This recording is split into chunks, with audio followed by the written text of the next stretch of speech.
अस्सलाम वालेकुम। मेरे साथ जो दोस्त हैं मैं उन्हें वेलकम करता हूँ। आज it's a very important issue जिस पे हम बात कर रहे हैं इज़राइल। यस, इज़राइल में इलेक्शंस हो रहे हैं और ये पिछले 2 सालों में चौथी मर्तबा इलेक्शंस हो रहे हैं। इज़राइल की डेमोक्रेसी कैसे काम करती है? इज़राइल का डेमोक्रेटिक सिस्टम क्या है? इज़राइल में किस तरह से इलेक्शंस होते हैं, पॉलिटिकल पार्टीज़ कैसी हैं और वो किस तरह से काम करती हैं और उनमें लोग कैसे मुंतखब होते हैं, इस सब पे हमने इज़राइल से अपने एक दोस्त को मदऊ किया है कि वो हमारे साथ मौजूद हों और वो हमें जॉइन करें और इस वक्त वो हमारे साथ हैं। मेरी ये कोशिश है कि वो हमें जल्द अज़ जल्द जॉइन कर लें। शायद उन्हें हाँ, तो हमारे साथ हैं।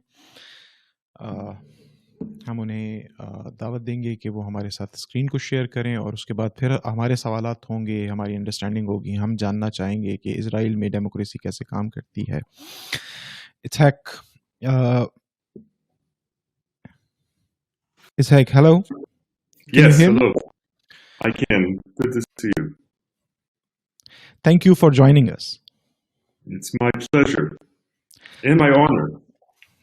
I am very excited for today's podcast because knowing a completely new political system for us, how democracy works in Israel, how it was surprising for me being a Pakistani that there are consecutive 4 election took place in last 2 years, and this is the fourth one which is going to take place on 23rd of March, which is, by the way, Pakistan's Day. We marked 23rd of March in Pakistan as Pakistan Day. And Well, congratulations. thank you. Thank you. So I would like to invite you, first of all, to introduce a little about you and give us a brief introduction of yourself. And then we will start the podcast. Thank you. I am an Israeli.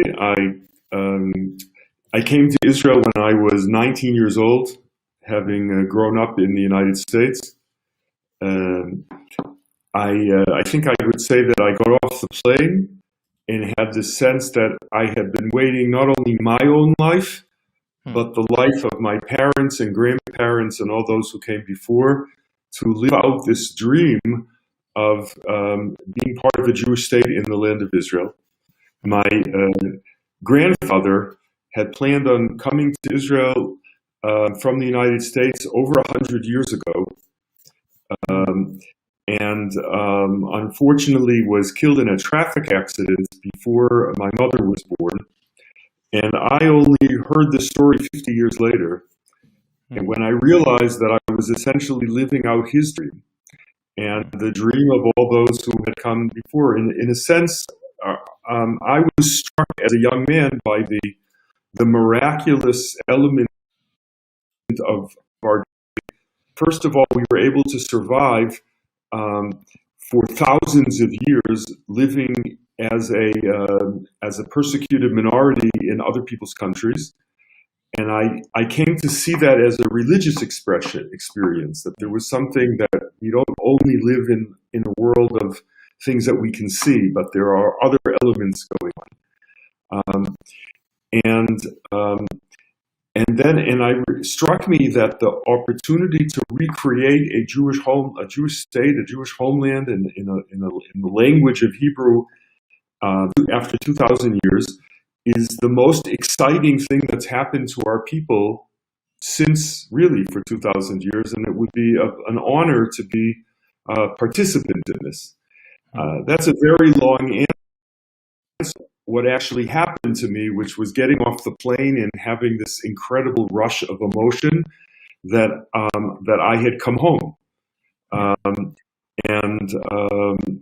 and from then I basically lived my life in Israel, partly in the educational world, partly in the world of understanding strategic and security issues, and I taught in the university, philosophy and political science.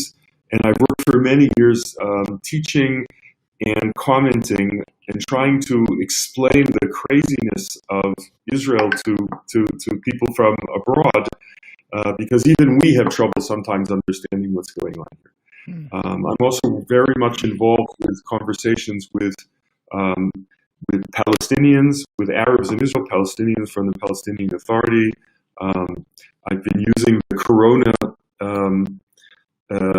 hiatus to work on my Arabic, and I find that also is very important for me. The idea that we, I guess we or God or somehow we are living in a world where we and the Palestinians are fated to live in the same territory together and as human beings, and to just as Jews and Muslims lived together in Spain and all the way back to Saudi Arabia, we are again doing it here in the land of Israel and Palestine, and so that also has become an important part of my day-to-day work.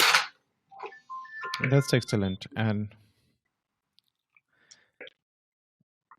today's topic, as you know, that we are today talking about the upcoming elections in Israel, which are which will take place, I guess, in 2 days or 3 days. In 2 days, on Tuesday, yes. Yeah, from now. And they've already begun in certain places. The army has already voted. Foreign diplomats outside of Israel have already voted. So the clock is already ticking. But this is very surprising and interesting for me that in 2 years, 4 elections. Why so? I think we see here Israel is an example of an extreme democracy. Churchill once said that democracy is the worst possible system of government, with the exception of every other system of government. The Israeli system is built to a large extent on the British tradition of being a parliament, with one major exception, which is that we do not have regional districts of representation, so that every party runs a slate that could be up to 120 candidates for the 120 places in the Knesset. Okay. And Knesset is the parliament of Israel, right? Knesset is the word in Hebrew for assembly. It's a word from a tradition that's 2,000 years old, but it essentially means parliament. The Israeli parliament has 120 members. They choose the prime minister. They make the laws. And the lack of regional districts means that you don't have, Jerusalem will elect 3 people and Tel Aviv 5, and the town that I now am sitting in, a small town in the Negev of 10,000 people, which would have its own candidate. There are not constituencies. That way. There are not constituencies. There are no constituencies. Exactly, which means that in a system where you have only 2 large parties, it would be relatively stable. 3 parties, 4 parties. But when you have 10, 15 parties, then the system is inherently not stable, and it requires coalitions. In the past, the coalitions, I'll explain it this way. Under Israeli law, there has to be an election every 4 years, at least. Okay. So that if we were living in a normal situation, the next Israel, we're now in the 24th Knesset. That should have taken place in 2004. But because the current government has not been able to have stable coalition, then whenever it loses its majority in the Knesset, we automatically have a vote of no confidence and automatically go into a 3-month period of government followed by an election. And this is the 4th round of that type of election in the last 2 years. And especially last 2 years, 1.5 year has gone with the corona.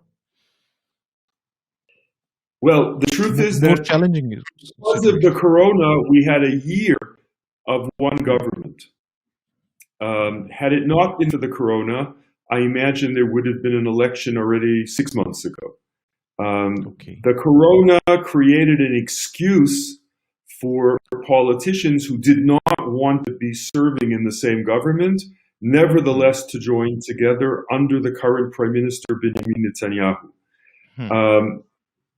But only for this past year.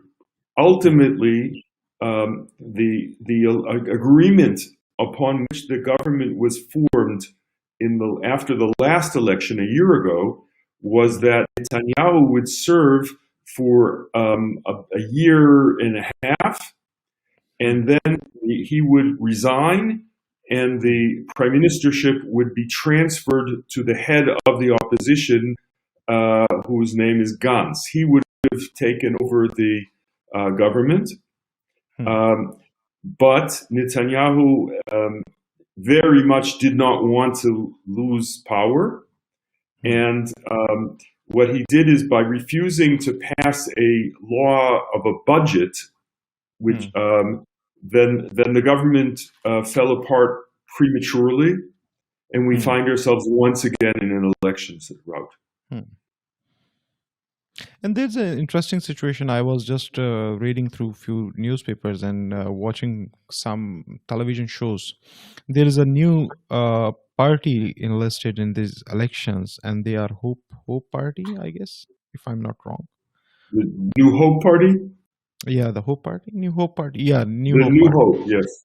Yeah. And they are like, it's a very new party with an old ally of who was with Netanyahu. The guy was with Netanyahu. I guess he was the mayor once. Gideon Sa'ar was Netanyahu's protege. Yeah. And for many years was considered to be the candidate in waiting to inherit the position of the head of the Likud party from Netanyahu. But Netanyahu was elected at a relatively young age, and has done everything to prevent there being proteges. And at a certain point, Gideon Sa'ar resigned from politics, married a young wife, had children, stayed home, and waited with the assumption that he would be called back to the political arena.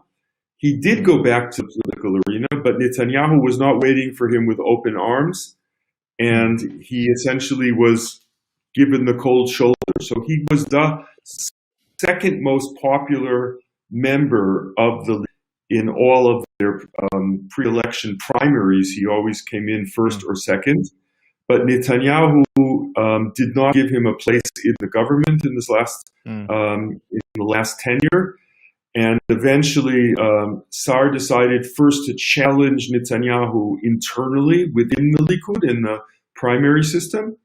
And when that failed, then he resigned from the party, from the Likud, and started a new party.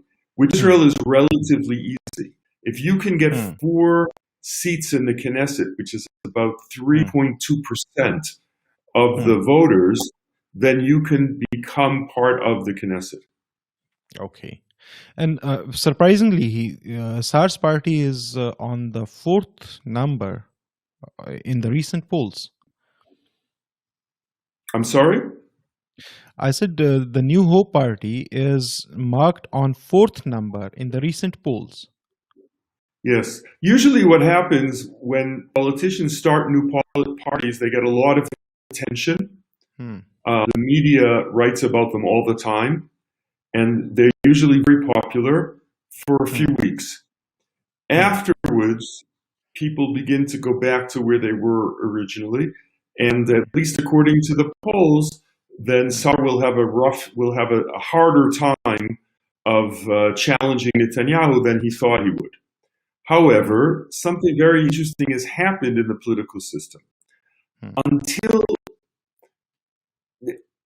1977, the Labour Party, which was considered itself to be a left-wing party, but for reasons that had to do with economics, not with political issues, had controlled every government with a few partners. It had over 40 seats in the Knesset every single time, and it ruled from 1948 till 1977 for 31 years.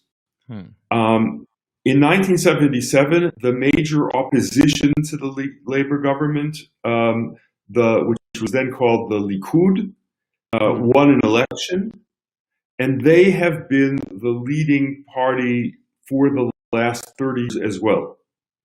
Okay. Now, the divisions between parties in Israel have, today I would say there are three elements. One is historical. Who did my grandfather vote for will play a role for people when they decide who to vote for.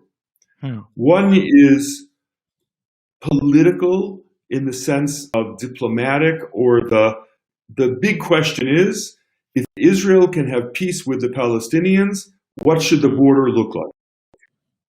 That's the main question in Israeli. For the majority of Israelis, that determines who they vote for.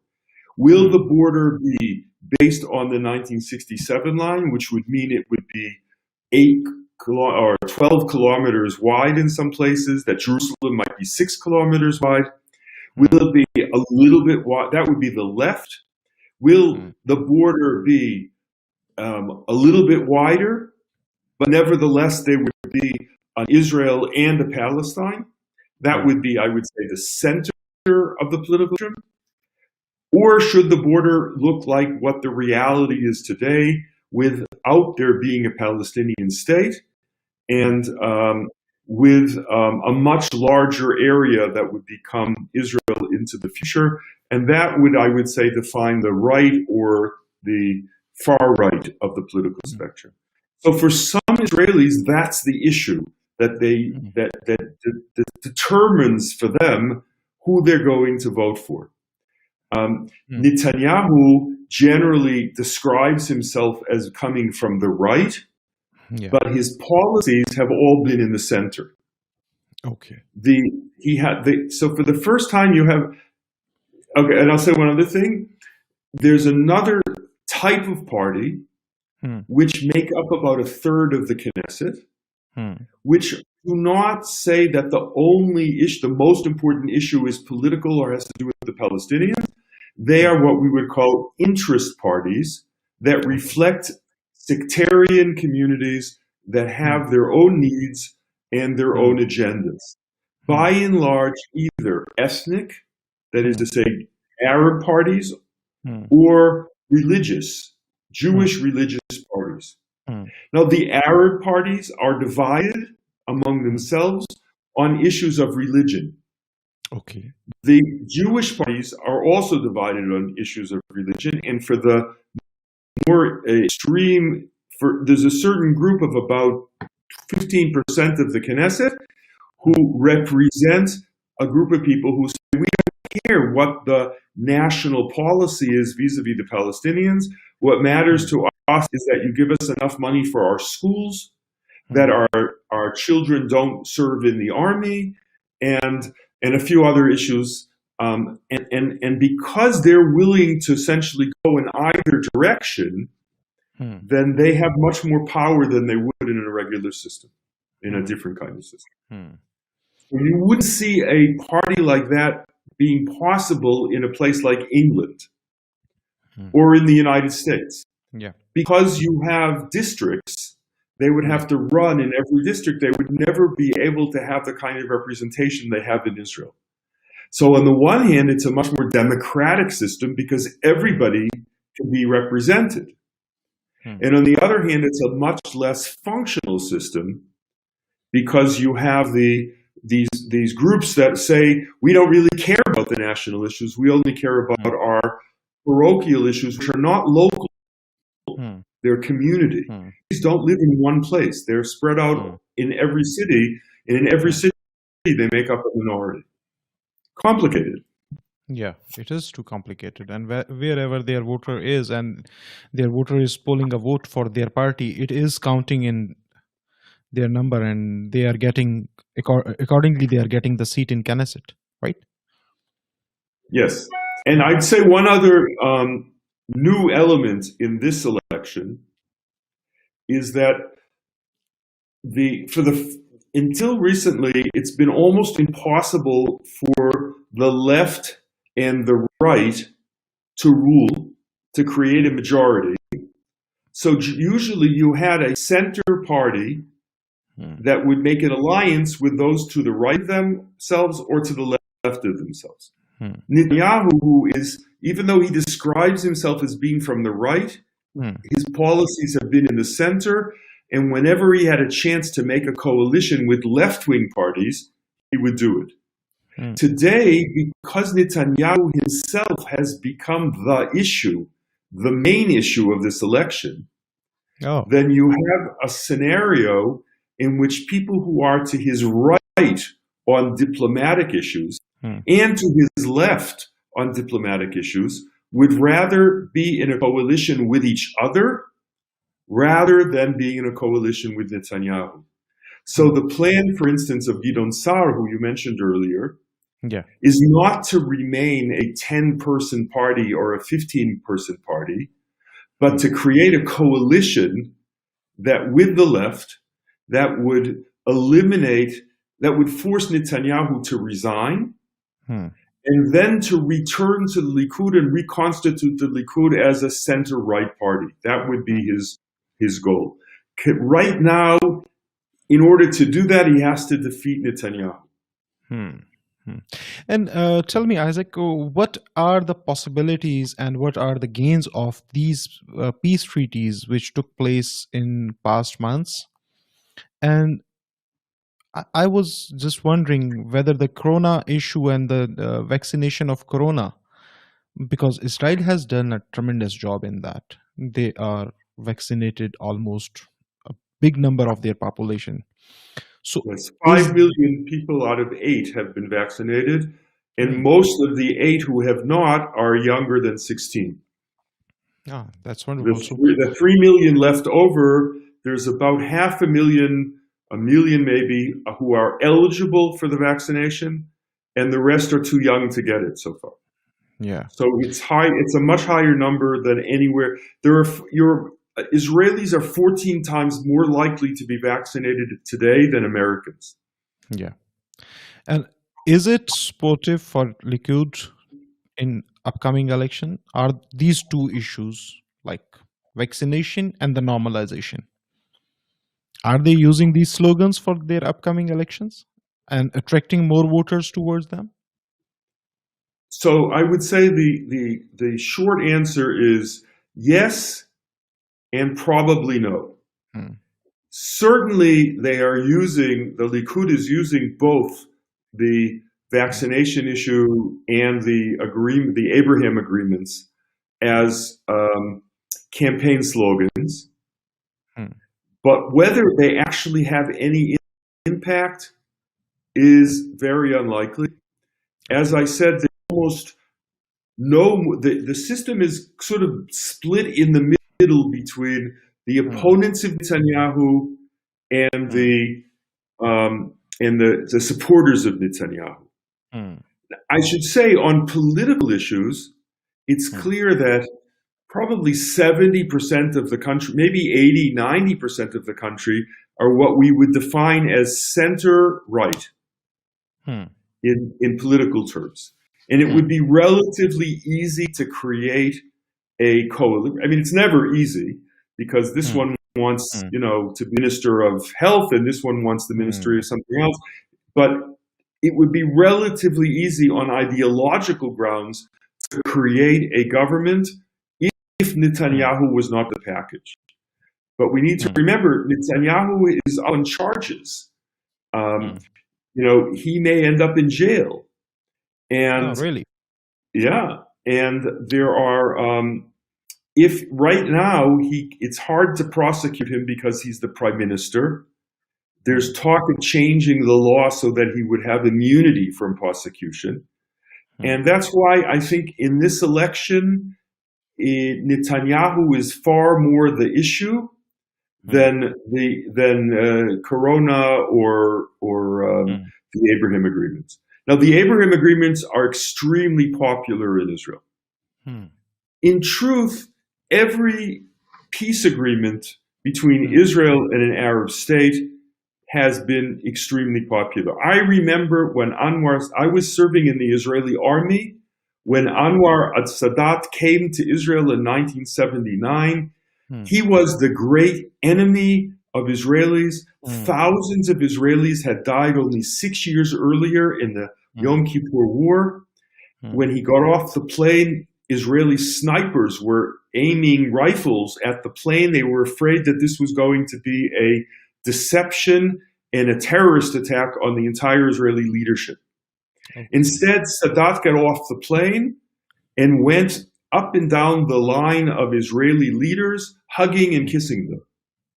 And when he came to Jerusalem, I remember I was there myself. Hundreds of thousands of Israelis were in the streets to cheer him. The great enemy. So these agreements are very, very popular. But no one has the illusion that it was Netanyahu. Without Netanyahu, we couldn't have had these agreements. I was myself in Bahrain, in Abu Dhabi, over 2 years ago, a year and a half before these agreements. And with the exception of tourism, every other element that's in these agreements was already running. There were Israelis who were diplomats serving in Abu Dhabi and in Bahrain and in Oman and there still are.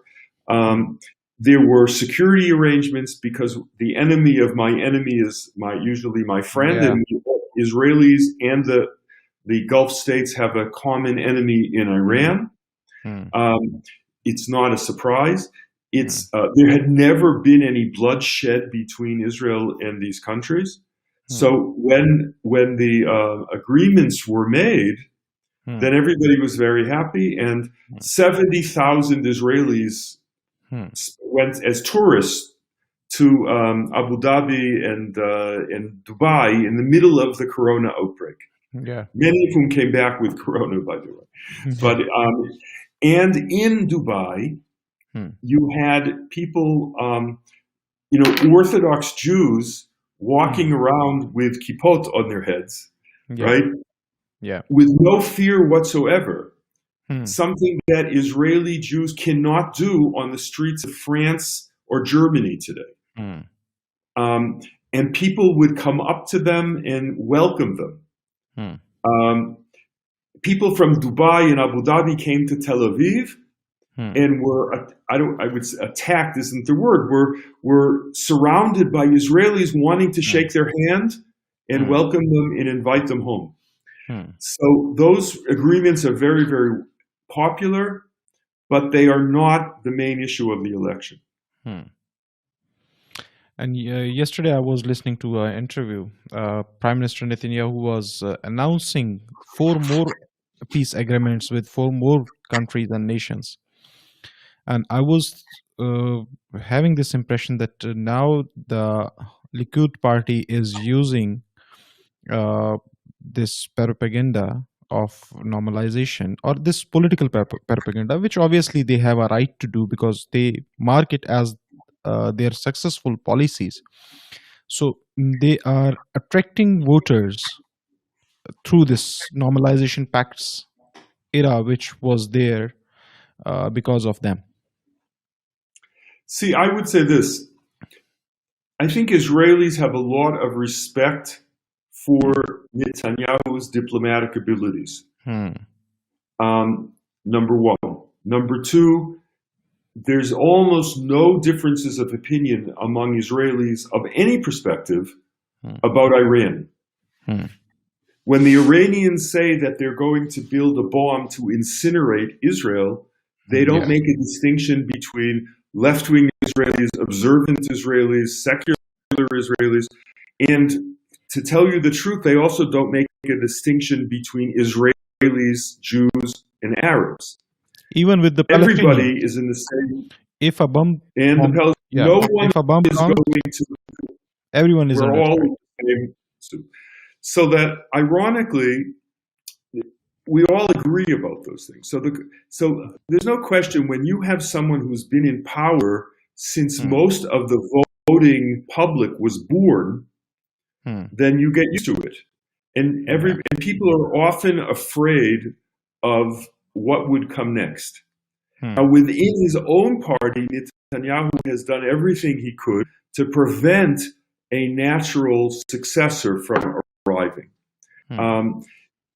But when Netanyahu himself was elected prime minister in the 90s, his only, his highest position had been to be the assistant secretary, minister of foreign affairs. He didn't have any, and this we know from every political system. If you have experience, you use it as a political slogan. You don't have experience, you talk about renewal and new ideas and innovation. And Netanyahu tries to do both at the same time. But in the end, it's not, I'll tell you one of the things that happened here is that in 2008, Israel had a prime minister whose name was Ehud Olmert. He had won election. He had a big problem during the Lebanese war. The war didn't go as well as Israel wanted it, and he lost a lot of support. But his biggest problem was that he was accused of that before he had become prime minister, he had taken money for a building project while he was mayor of Jerusalem, and the money ended up in the hands of his brothers. It looked like it wasn't kosher, as we would say. And he was Netanyahu at the time was the head of the opposition, and he made the claim that you cannot morally serve as the prime minister of your country if you have to deal with your own personal legal situation. And that this is not only a practical situation, it's also a moral responsibility. Olmert agreed, and he resigned as prime minister. Today, Netanyahu is in the same situation, but what we say, what's good for the goose is not necessarily good for the gander.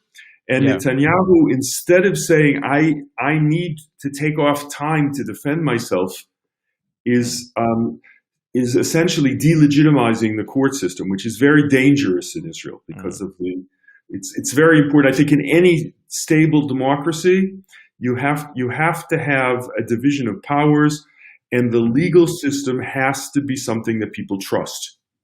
If we don't trust the judges, then everybody's in trouble.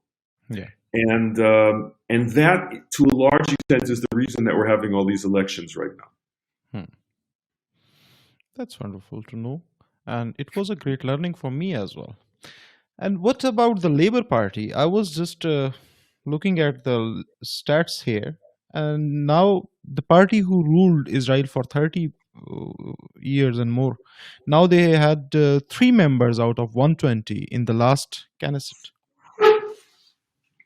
And they're likely to have 6 or 7 in the next election. And that they'll now see that as a tremendous accomplishment. The Labour Party,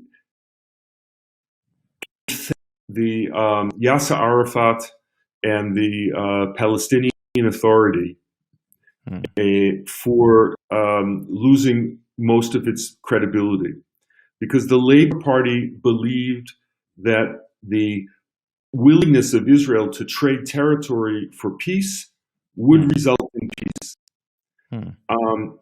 But when it resulted in the second Intifada, in which 1,000 Israelis were killed, in the ongoing wars with Gaza, the Labour Party initially said, we will find a compromise with the Palestinians that will maintain Israeli security and allow us to have a separation from the Palestinians. That was Yitzhak Rabin's legacy as the leader of the Labour Party. But Yitzhak Rabin never spoke about accepting the demands of the Palestinian Liberation Organization or the Palestinian Authority for an absolute withdrawal to borders that most Israelis simply see as not defendable, Hmm. including Rabin himself, who was in the Labor Party. Hmm. So the Labor Party shifted and they said, look, we have a very serious problem. We want to be a democracy and we want to be a Jewish state. Hmm. The Palestinians will only agree to make peace with us if we withdraw to the borders of 1967. Okay. Now, most Israelis agree that we want to be a Jewish state and we want to be a democracy and we're willing for there to be a Palestinian state. But most Israelis say yes, but not with borders that are 6 kilometers wide in Jerusalem. So the Labor Party went to sort of accept the all or nothing positions. The majority of the country moved away from those positions, and which is why the second largest party today is the Yesh Atid party, which means there is a future, which takes a middle road position. It says, yes, we accept a Palestinian state. Yes, we want to be a Jewish state. Yes, we want to be a democracy, but we won't pay the price of putting ourselves in security danger that we would be suicidal. And that became the argument. And they simply won the argument among those people who are on what today I would call the left or the center. Many of the left wing, what used to be the left, voted for the centrist parties, and that's what's happening today as well. Yeah, and they had, I guess, 16 seats in the last Knesset. No, they had more. Who, the Labor Party? No, the Yesh. Yesh Atid, but Yesh Atid ran together with the Blue and White Party, and they ended up having more seats than the Likud did. They were the largest party in the last election. The majority of the Israeli population is in the center, which in the past has been divided between the Likud and the Yesh Atid or Kahol Lavan or the other various and sundry parties today. And that's still the case, which is why it's still possible that they will make a coalition, but we can't tell. What about the Blue and White Party? How they are performing in the polls, and what are the expectations from their number this time? So the Blue and White Party was the largest party in the last Knesset, or it was in parity. They had the same number of votes as the Likud did, and they've gone now to hopefully, if they're lucky, they'll get 4 seats, maybe 5 seats, and that has to do with the fact that they agreed to a coalition with Netanyahu, having promised that they would not do that. They said that the reason they would agree were 2 things. One is the crisis, the emergency of Corona. It's a national emergency. And the other is because the agreement was that there would be a total division of power between the Likud and between the Blue and White Party, between Netanyahu and Benny Gantz, who was the leader of the Blue and White Party. But they were novices. And when they wrote the coalition agreement, they agreed that Netanyahu should be the first prime minister. Benny Gantz would take over. But they didn't notice that there was a clause in the agreement that said if the government fell for any reason other than budget issues, Gantz would automatically become the prime minister. And they didn't realize that, but they left out a loophole. And as soon as Netanyahu realized what had happened, he said, okay, we're not going to pass a budget. We passed an emergency budget for 2020 in the middle of December 2020. There is every budget that's being passed now, which has to be passed by the Knesset, is being passed for a couple of months at a time because the Likud refused to pass it because they didn't want to allow this transfer of power. And for the Blue and White Party is that they lost their credibility. And as a result, they are holding on by their fingernails, but they're only going to be a future. Hmm. And What this is about the interesting future? because Yeah, Gantz himself was the commander-in-chief of the Israeli army yeah. He and was the had been Minister of very Defense, right? popular. And his party ran with three different previous commanders of chiefs, all Hmm. of whom were popular. Hmm. And now Gantz is still holding on, and the other two have resigned from politics. Okay. And what about the United Arab List, that's RAM, right? Led by Mansour Abbas.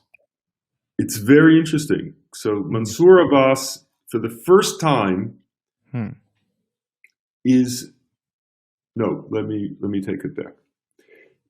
Several elections ago, Hmm. the um, the system in Israel was changed to require a higher minimum for getting into the Knesset than previously. It used to be that if you had 2% of the vote, you could Hmm. get into the Knesset. They moved that now to 3.5%, basically four Okay. members of Knesset. Right. There used to be, and there still are, many different Arab parties in Israel. There was Hmm. Rakach, which was a communist party that Hmm. with Jews in it as well, but the vast majority of its leadership and its voters were Arabs. There Hmm. was Balad, which is a secular but very nationalist party who basically support Syria, the Hezbollah, and Hamas whenever they can. Hmm. That was their position. And there Hmm. were a few others. Because of Hmm. the change in the requirements for getting into the Knesset, 2 elections ago, the Joint Arab List was founded. Hmm. And and basically they said to the Arab population, look, vote for us. Hmm. Together, we will Hmm. have much more influence in the Knesset than we will, and we'll get into the Knesset, which otherwise we're in danger of not getting in the first place. And they got 15 seats the first time. They Hmm. became the third largest party in the Knesset. The Hmm. problem was that what were they going to do with their 15 seats? Could they join a coalition with one of the Zionist Jewish parties of Israel? Hmm. So if their goal was to improve the living standards of Arabs in Israel, Hmm. it wouldn't be a problem. If Hmm. their goal was to hold, to have better education in Arabic-speaking schools, no problem. Hmm. But if their goal is to represent the Palestinian Authority and the Hamas demands, Hmm. then no Israeli Jewish parties were willing to cooperate. Hmm. So they essentially had very little influence in the Knesset. So now you have the United Arab List is essentially saying, let us be very clear. Hmm. We, for one thing, are more conservative religiously Hmm. than our friends who are also Arabs but who are communists or nationalist seculars. Hmm. We are much more concerned with the reality of the million Arabs living in Israel than of Hmm. the politics of the Palestinian Authority and the Hamas. And Hmm. under those we are willing to go to the Israelis and say, we'll work with you, Hmm. help us with our own community, and we won't make demands when it comes to what the borders will ultimately be with a Palestinian state. Hmm. And Netanyahu, as a result, started campaigning in the Arab community, which had never Hmm. happened before. So yes, there may actually be a situation. We'll know better on probably Wednesday, Thursday, when the votes come in. We'll know better. There's maybe a population that, for the first time, there will be an Hmm. Arab party serving Hmm. in the coalition in Israel. Now, there have always been Arab politicians in Jewish-dominated parties. Hmm. That's different. But Hmm. there's never been a party that is an Arabic party that serves in the coalition with Zionist parties. And if that were to happen, I think it would be very good for the country. Yeah. So we have to see where it will go. Yeah.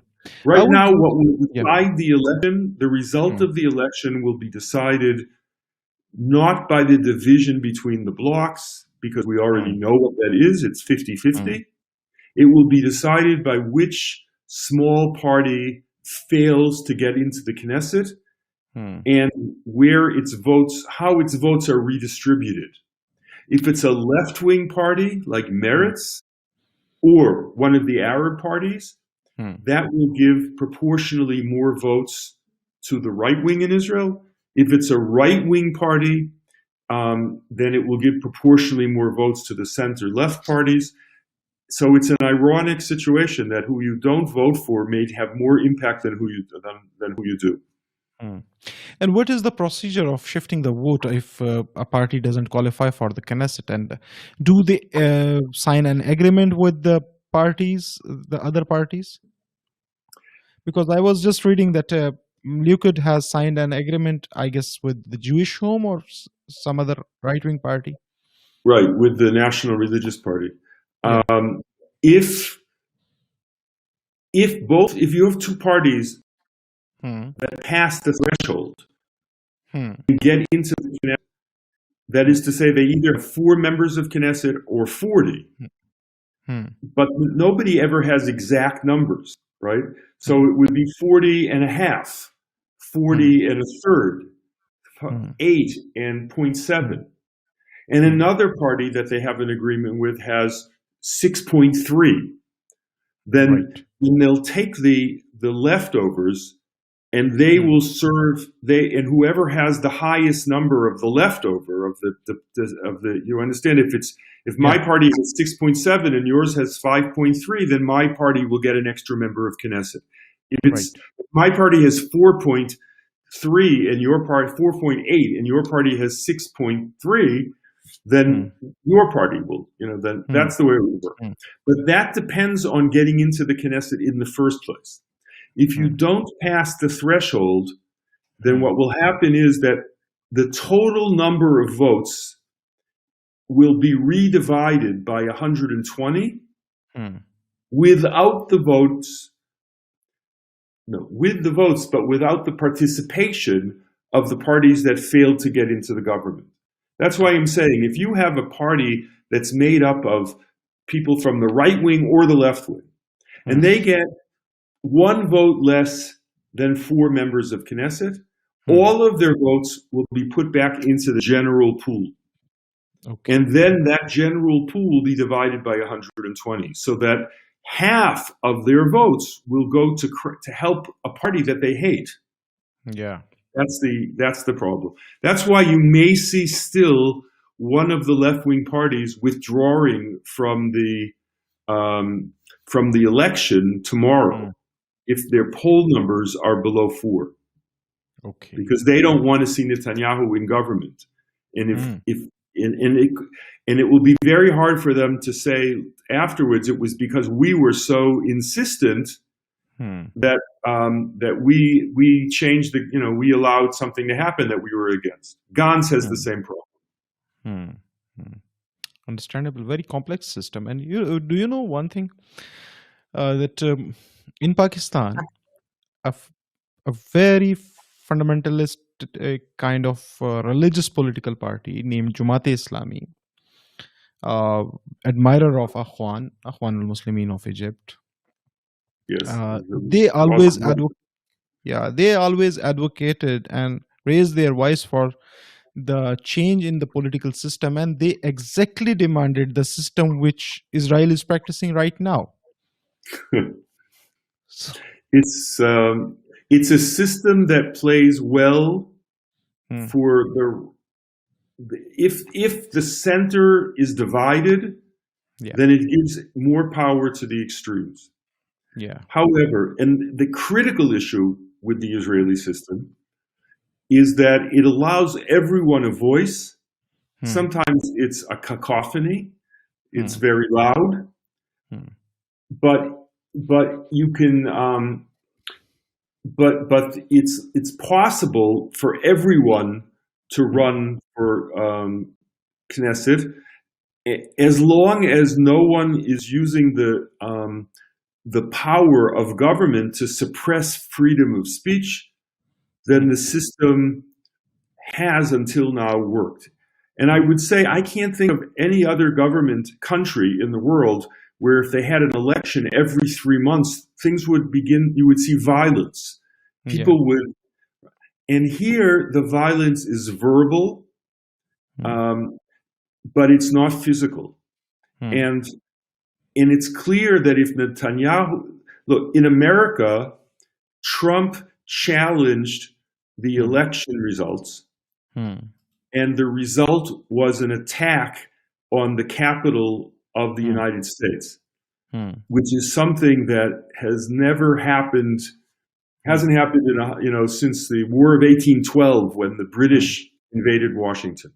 Yeah. Years ago, they tried to do a study of what would happen if the Israeli army decided to launch a revolution in Israel. And they took a group of soldiers and had them in front of them. They had their commander, who was a very charismatic guy with, ranks and important.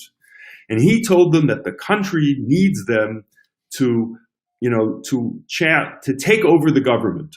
And they wanted to see how these soldiers would react. And they had all these people standing around with cameras, hiding in the sides and looking. Yeah. And all the soldiers started laughing because they realized it was a joke. In other words, the system here depends on our ability to allow each other to speak freely. In America, they're in danger now because of that. But it's not an effective system. It's a miracle that the vaccination system seems to be working. It's a miracle that the security system seems to be working. And politicians are probably the lowest level of society when it comes to status today.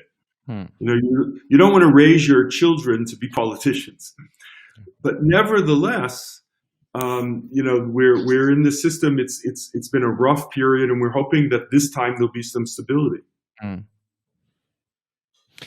I wanted to ask you one thing more, because I can imagine that our conversation is taking a lot of time, and you must be having some other works to do. But the topic is so much interesting for me. I want to learn more and more about the political system of Israel. What is the mechanism to replace the leadership of a party? Like you said, Netanyahu joined in a very young age the political system, so he's not he is not there that one can replace him right now or something like that. So is there a age limit, and on reaching on that age one has to retire from the politics or from the active politics? I would say the age limit is 120. Oh, you will reach there. You will reach there, I'm sure. Because Moses, Musa reached 120, and then God stepped in. There is no legal age of retirement for prime minister. There is a legal age of retirement for Supreme Court justices. Okay. They must retire at age 70. What happens is in America, for example, which people are probably more familiar with, you have the Republican and Democratic parties. They have primaries. Yeah. Meaning they have elections that take place within the party, and they elect the candidates, and then there's a general election between the two sides. Yeah. There's no law that requires that in Israel. So that Yesh Atid, which is the second largest party today, its list is written by Yair Lapid alone. He sits in a room and he writes down the people that he wants. The Labour Party used to operate that way. Today they have primaries. The Likud used to operate that way. Today they have primaries as well. So technically what would happen is to replace Netanyahu internally, there would be primaries within the Likud, which is possible because they're set up to do that. He would therefore have to lose, and then he would be replaced. He did lose in the past. He ran against Arik Sharon in 2000, and he lost that election. But there's no legal requirement to have a primary system in any given party. What happens is, if you can't get enough votes in a general election, then you don't get into the Knesset, and then your party doesn't have any power. So a lot of it has to do with culture. The Labour Party tends to change its leadership since the 1950s. It's changed its leadership every couple of years, sometimes every couple of months. The Likud has had 4 leaders in its entire history for 70 years.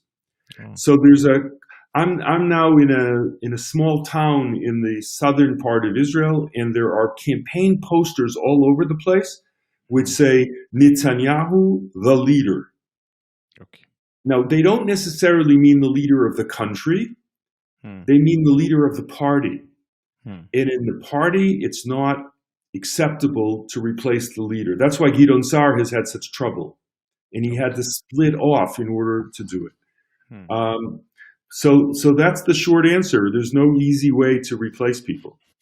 And what about the results of the election? If there is not a clear majority, or there is not a clear coalition formation for the next government, then again an election?